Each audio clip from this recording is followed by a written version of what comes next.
Hey guys, welcome back to my channel.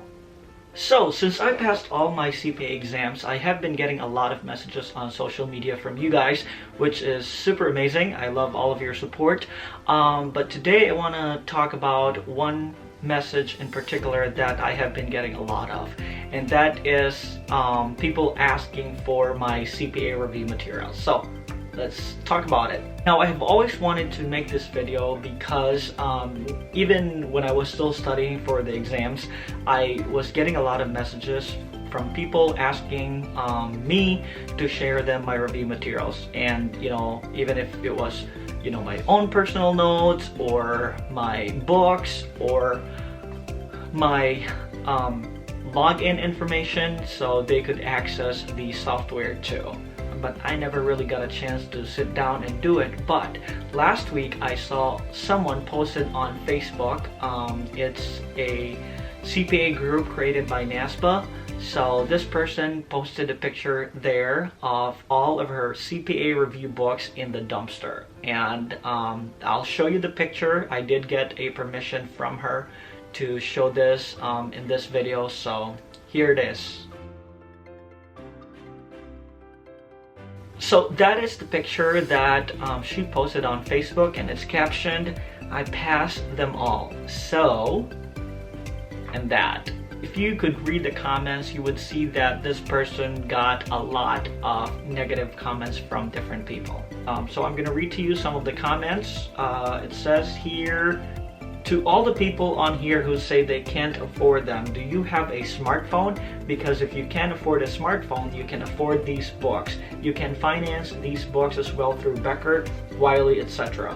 So that is absolutely true. And I feel so bad for the person who posted this picture, because she got a lot of negative comments like I mentioned earlier, and all she deserved was congratulations. People just had to say congratulations, you passed them all, and it's a great accomplishment and all that stuff. But some people are just different. Most people who had negative things to say about this picture are the people who are constantly asking other people to share their review materials. And like I said, I had been asked to share mine even before I passed all the exams. And I'm pretty sure that you have been asked this question too, and if not, then just wait for it. Somebody will message you one of these days and ask you to share your review materials with them. There are people who will say that once you buy the book, then it's yours and you can do whatever you want with it. Then if you want to give them to someone else, then that's not a problem. And that might be true. In fact, the other day I was reading an article about this.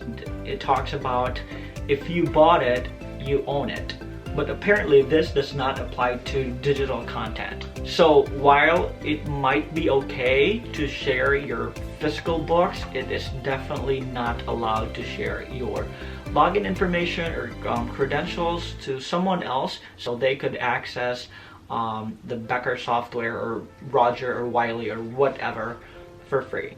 And these people who are asking you for their review materials already know that it's not allowed. So the big question is, why are they asking anyway? Well, because review materials are unbelievably expensive. You can figure spending at least $3,000 on review materials alone. And of course, there are cheaper options, but I know a lot of people who bought the cheaper review materials and then ended up switching and spending more.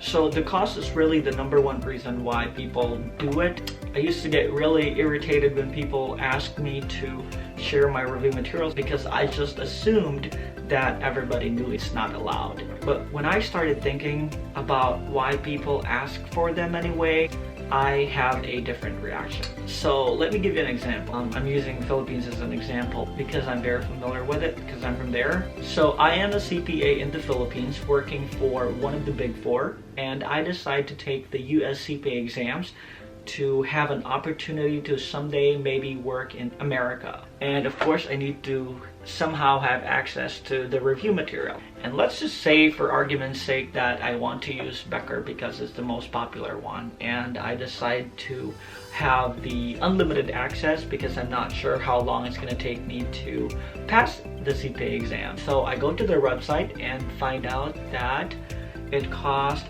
$3,000 for the review materials. And then I realized that I make around $4,000 a year working as a CPA in one of the big four in the Philippines. And yes, you heard that right. It's $4,000 annually. So how do you think I can afford the review materials if it costs 3/4 of my yearly salary? Now, I am not saying that this should give them a pass and that they're allowed to do what is not allowed because of their financial situation, but when you think about it this way, it will make you think twice before you respond to them. There's no reason to be rude, and it's absolutely okay to empathize with them. I totally understand why some people feel super upset when people ask for the review materials knowing that they themselves saved for so many years so they could afford to buy the review materials and take the CPA exams, and then other people could just, get it for free. But my advice to you is that it wouldn't make you less of a person if you politely say no. And trust me, they would understand, because in my own experience, they're not gonna bug you or force you to give your materials to them. And you really can't blame them for trying. And my advice to those people who are asking other people for the review materials, don't start your CPA journey doing something that is considered unethical, because there would be consequences. And if you're absolutely sure that it's not allowed, then try not to put yourself in a situation where someone has to say no to you. I'm not really sure if this video is helpful, but I just want to share what I think about this topic. I was actually thinking about burning all of my books after I passed all the CPA exams, but I ended up saving them for souvenirs or something like that. Let me know what you plan on doing with your books after you're done with all the CPA exams. Are you planning on burning them or throwing them away or keeping them too? So that's all I have for you today. I hope you guys learned something. I'll see you guys next time. God bless.